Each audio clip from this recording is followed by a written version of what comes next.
Hello दोस्तों, welcome to Upendra math में आपका स्वागत है। मैं शिव शरण लेकर आया हूँ जनरल साइंस। आज हम पढ़ेंगे जनरल साइंस का पार्ट 1। अब से आपकी सारी समस्याएं दूर हो जाएगी, क्योंकि हमने जनरल साइंस बहुत बेसिक से चालू कर दिया है और हम इसमें सिलेबस पहले पढ़ेंगे, उसके बाद इससे क्वेश्चनों को करेंगे। जितने भी प्रीवियस ईयर क्वेश्चन आए हैं उसको भी हम लगाएंगे। ठीक है, इसमें शुरू से लेकर पहले हम इस समय रसायन विज्ञान पढ़ेंगे। उसके बाद जो भी आपको इच्छा होगी, चाहे भौतिक विज्ञान चाहे जीव विज्ञान, जो भी कहेंगे उसको हम चालू करेंगे। ठीक है, तो सबसे पहले हम पढ़ते हैं केमिस्ट्री यानी रसायन विज्ञान। यह जो आपका जनरल साइंस है, इसमें आरआरबी ग्रुप डी, एनटीपीसी तथा एसएससी या कोई भी एग्ज़ाम हो, इसके अलावा इंडिया की कोई भी एग्ज़ाम हो जिसमें भी जनरल साइंस आता हो, सभी के लिए उपयोगी होगा। इसमें हम बेसिक से शुरू कर रहे हैं और यहाँ पे हमें विज्ञान को रटना नहीं है, हमें समझना है कि कैसे होता है। एक बार समझ लेंगे तो आपको काफ़ी लंबे समय तक याद रहेगा, यानी हमें स्मार्ट पढ़ना है। ठीक है, ज़्यादा दिमाग नहीं लगाना है, बस समझना है। एक बार समझ लेंगे तो आपको रटने की ज़रूरत नहीं पड़ेगी। तो हमारा आज का टॉपिक है मैटर इन आवर सराउंडिंग, यानी हमारे आसपास के पदार्थ। ठीक है, हम पदार्थ के बारे में अध्ययन करेंगे। तो आइए चलते हैं अपने टॉपिक की ओर। हमारा आज का टॉपिक हमारे आसपास के पदार्थ हैं। अगर हमारे द्वारा डाले गए वीडियो आपको पसंद आए तो वीडियो को लाइक, शेयर तथा सब्सक्राइब करके बेल आइकन को दबा लें और अपने दोस्तों को भी शेयर करें, ताकि वो भी इस पढ़ाई का, इस वीडियो का लाभ ले सकें। ठीक है, तो आइए चलते हैं अपने टॉपिक की ओर।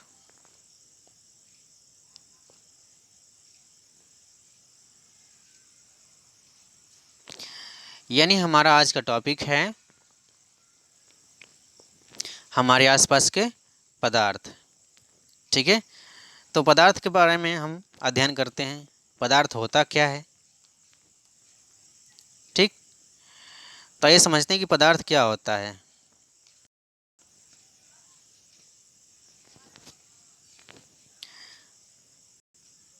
पदार्थ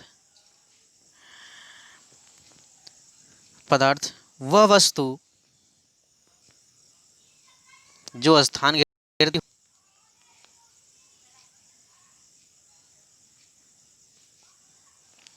जिसमें द्रव्यमान होता हो,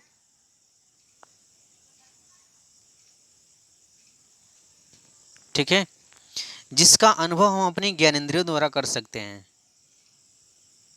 ज्ञानेंद्रियों द्वारा कर सकते हैं, उसे हम क्या कहते हैं? पदार्थ कहते हैं। ठीक है, उसे हम क्या कहते हैं? पदार्थ कहते हैं। यानी कहने का मतलब द्रव वह है जिसमें भार हो, जो आयतन ग्रहण करे, ठीक है, और जिसे हम अपने ज्ञानेंद्रियों के द्वारा अनुभव कर सकें, उसे हम द्रव्य कहते हैं। तो सर इतना आपको समझ में आ गया हो कि पदार्थ हम किसे कहते हैं।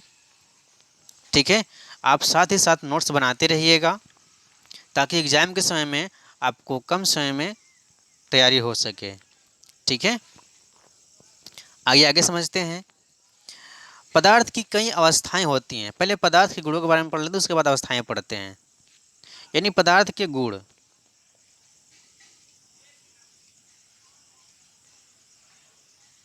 पदार्थ के गुण, पदार्थ के गुण कौन कौन से हैं? देखिए,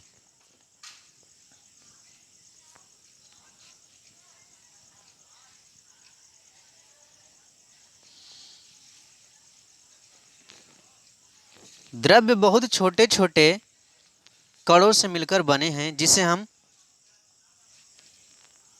कल्पना भी नहीं कर सकते। ठीक है, यानी द्रव्य बहुत ही छोटे छोटे कणों से मिल बना है। ठीक है, द्रव्य छोटे छोटे कणों से मिलकर बना है। ठीक है, और क्या होता है?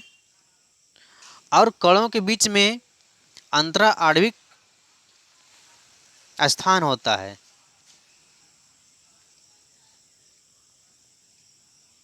कणों के बीच में क्या होता है? अंतरा आणविक स्थान होता है। ठीक, कणों के बीच में अंतरा आणविक स्थान होता है। और क्या होता है? ये जो आपके कण होते हैं, तीसरा, निरंतर गतिशील होते हैं। निरंतर गतिशील होते हैं, यानी कि जो कण होते हैं निरंतर गतिशील होते हैं। ठीक, इनकी गतिज ऊर्जा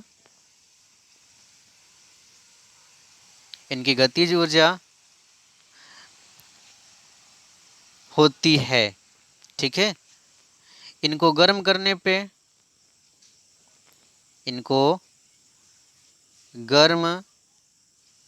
करने पर गतिज ऊर्जा बढ़ती है। ठीक, जब आप इनको गर्म करेंगे तो इनकी गतिज ऊर्जा बढ़ जाएगी। ठीक है,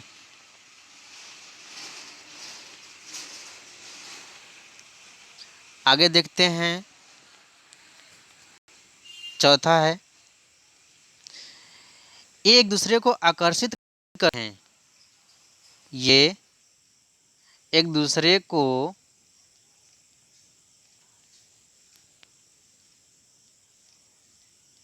आकर्षित करते हैं। ठीक, ये एक दूसरे को आकर्षित करते हैं, जिसे आकर्षण बल कहते हैं। जिसे आकर्षण बल कहते हैं। ठीक, जिसे आकर्षण बल कहते हैं। इस आकर्षण बल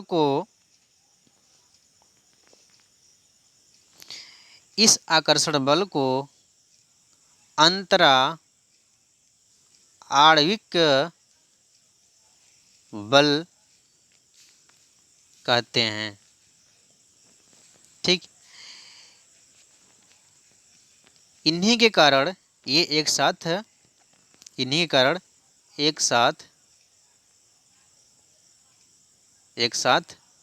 रहते हैं। ठीक, यानी कि आप समझ गए होंगे कि जो पदार्थ है, आपका कोई पदार्थ है, चाहे ठोस हो, चाहे द्रव हो, चाहे गैस है, कोई पदार्थ हो, ठीक है, उनके कणों के बीच में क्या होता है? गतिज ऊर्जा होता है। उनके कण क्या करते हैं? कंपन करते हैं। ठीक, यानी निरंतर गतिशील होते हैं। और जैसे ही आप ताप बढ़ाएंगे,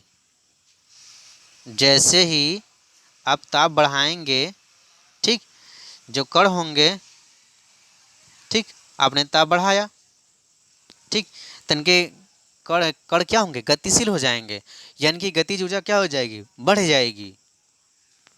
ठीक है, यही कारण होता है कि जब आप ठोस को क्या करते हैं? गर्म करते हैं। अगर एक कोने पे गर्म करते हैं, मान लीजिए आपका ठोस है,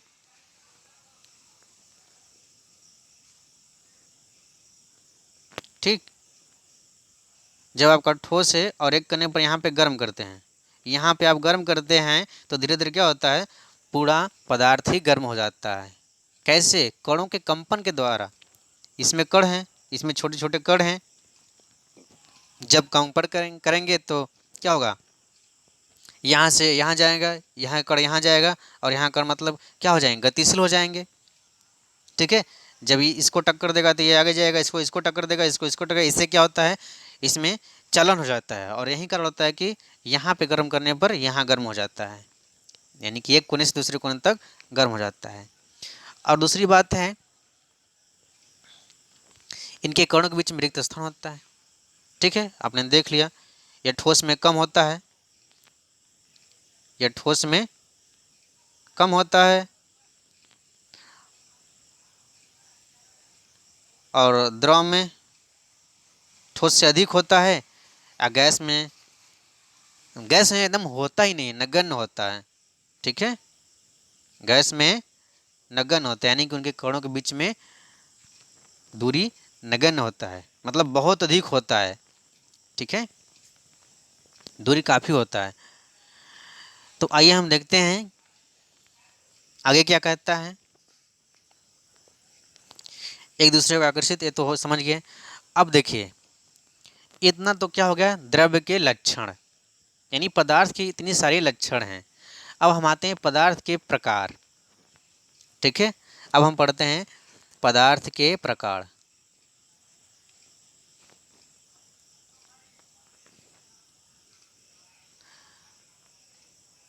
पदार्थ के प्रकार।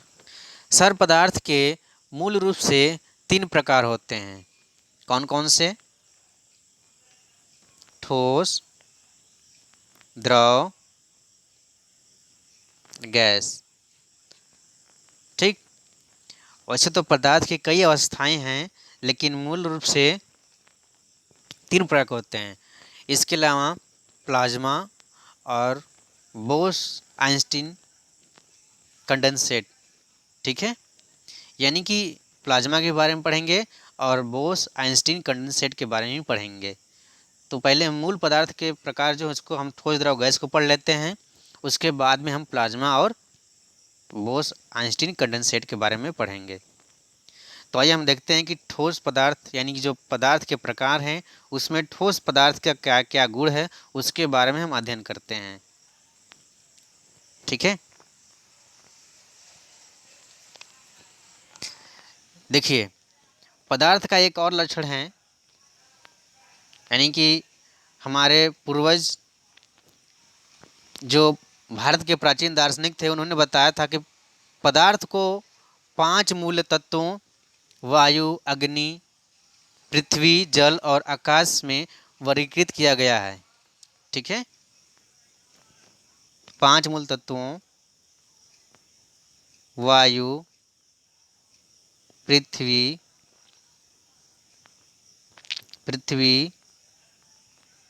अग्नि,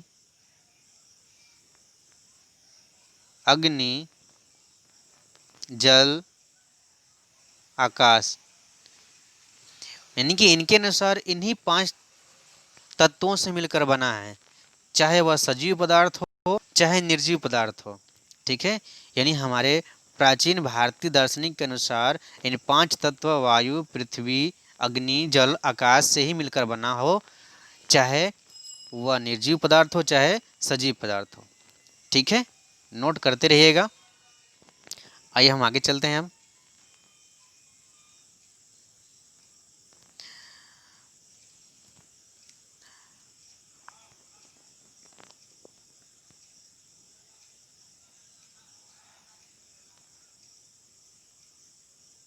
तो हम आगे पढ़ते हैं, यानी दूसरे पदार्थ, ये तो हो गया है। अब हम पढ़ते हैं पदार्थ के ठोस, तरल और गैस रूप में अलग गुण। ठीक है, तो यहाँ पे हम पढ़ते हैं आगे, हमने पढ़े ठोस के गुण पढ़ना है। ठीक है, यानी 3 पदार्थों में हमें पढ़ना है ठोस का गुण। ठीक है, तो ठोस का गुण क्या क्या होता है, तो यह हम समझते हैं।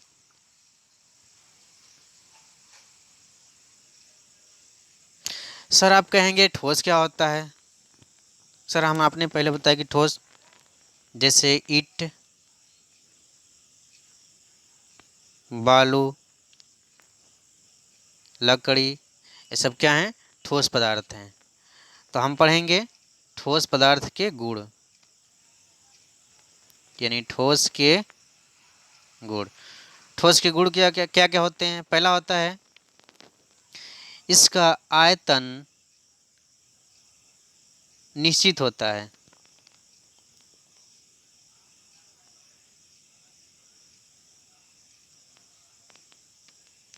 आप कहेंगे सर आयतन निश्चित से क्या मतलब है? सर, आयतन निश्चित से मतलब है कि जितना स्थान घेरता है, ठीक है, मान लीजिए आपका ईंट है, आपका घनाकार है, जितना स्थान घेरता है तो यह हर एक जगह उतना ही स्थान घेरता है, ठीक है, यानी कि निश्चित होता है, इसको आप दबा नहीं सकते हैं, ठीक है, इसलिए इसका आयतन निश्चित होता है, क्योंकि इनके बीच में जो कण हैं, कणों के बीच में जो दूरी होती है बहुत कम होती है, इसलिए हम इनको दबा नहीं सकते, इसलिए इनका आयतन निश्चित होता है। आगे, ठोस का आकार भी निश्चित होता है। ठोस का आकार भी निश्चित होता है। सर, ठोस के आकार से क्या मतलब है? सर समझिएगा, ठोस के आकार से निश्चित मतलब है कि आपने अगर एक ईंट ले लिया तो ईंट को चाहे आप पृथ्वी पर रखें चाहे चंद्रमा पर ले जाएं, ईंट का आकार ज्यों का त्यों रहेगा। ऐसा तो नहीं ना होगा कि ईंट यहाँ पे आपका घनाकार है तो आप चंद्रमा पर ले जाएंगे तो गोल हो जाएगा, गोल तो होगा नहीं, घनाकार ही रहेगा।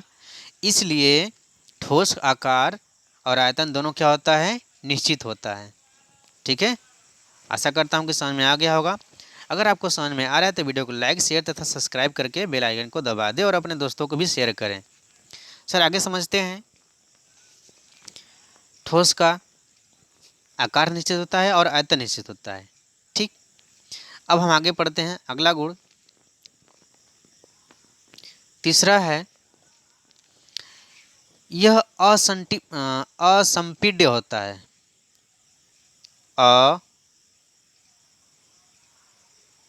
असंपीड्य होता है, ठीक।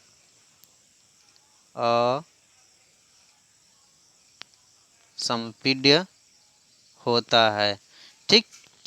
यानी कि अगर आपके पास ठोस है, सर असंपीड्य से मतलब है कि अगर आपके पास ठोस है तो ठोस को अगर आप बाहर से फोर्स लगाएंगे तो यह दबेगा नहीं, क्योंकि इनके बीच में जो कण होते हैं उनके बीच जो दूरी है बहुत कम है, इसलिए दबेगा नहीं, ठीक। इसलिए कैसा होता है? असंपीड्य होता है। आगे हम अगला गुण पढ़ते हैं।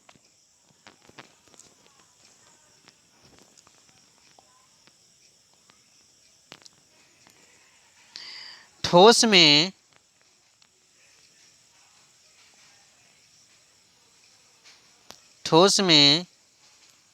अंतरा आणविक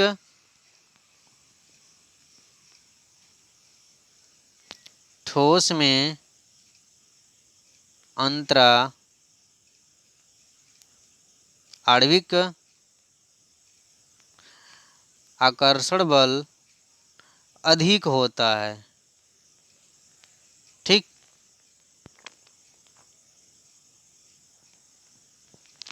अधिक होता है। देखिएगा, ये ठोस है, यानी ठोस के जो कण हैं इनके कणों के बीच में क्या होता है?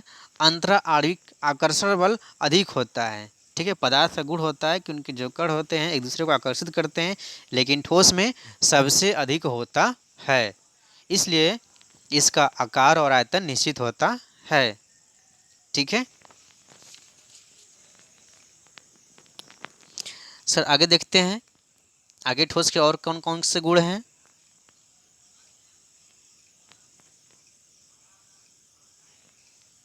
अगला देखिए, ये तो हो गया कि संकुचित नहीं किया जा सकता। ठोस में उच्च घनत्व तो होता है, वे भारी होते हैं। आप बोलेंगे सर उच्च घनत्व से क्या मतलब है, ठीक है।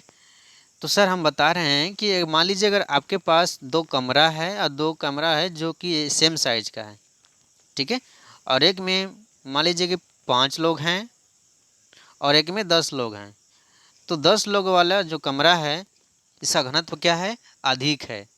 तो इसी से मतलब है कि जो घनत्व होता है ठोस का अधिक होता है। कहने का मतलब आप क्या करें, इसको आसानी से समझें। अगर आपके पास पानी है, पानी में आपने डाल दिया सोना, ठीक, सोना डाल दिया, और उसके बाद आपने डाल दिया द्रव लीजिए, तेल ले लीजिए। तेल तेल जब पानी में डालेंगे तो क्या होगा, तैरेगा। लेकिन सोना को डालेंगे तो पानी में क्या होगा, डूब जाएगा। तो सर यहाँ से ये समझिएगा कि जो चीज़ डूब जाती है उसका घनत्व तो क्या होता है, अधिक होता है, और जो चीज़ तैरती है उसका घनत्व तो क्या होता है, कम होता है। तो सर यहाँ से समझ में आ गया होगा, ठीक है। यानी कि जो चीज़ ठोस होती है उसका उच्च घनत्व होता है, वे भारी होते हैं। सर यहाँ पे समझिएगा कि घनत्व बराबर होता है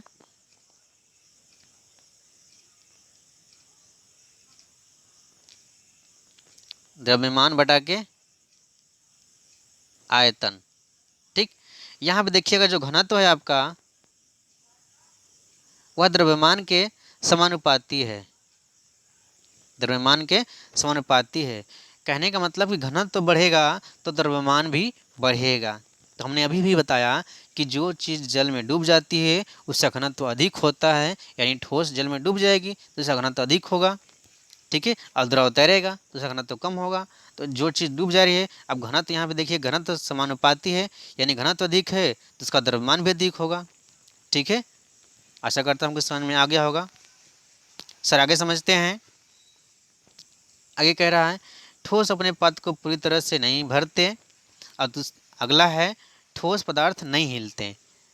तो सर यहाँ से समझ में आ गया होगा कि ठोस, अगर कोई भी ठोस पदार्थ है, ठीक, उसको हिलाने के लिए कुछ न कुछ फोर्स की आवश्यकता पड़ेगी, ठीक है। कुछ न कुछ फोर्स की आवश्यकता पड़ेगी, इसलिए ठोस को हम आसानी से नहीं हिला सकते, ठीक है। तो सर आज के लिए इतना ही। अगर हमारे द्वारा लगे वीडियो पसंद आए तो वीडियो को लाइक, शेयर तथा सब्सक्राइब करके बेल आइकन को दबा दें, और साथ ही साथ अपने दोस्तों को भी शेयर करते ताकि वो भी इस वीडियो को लाभ ले सकें। धन्यवाद।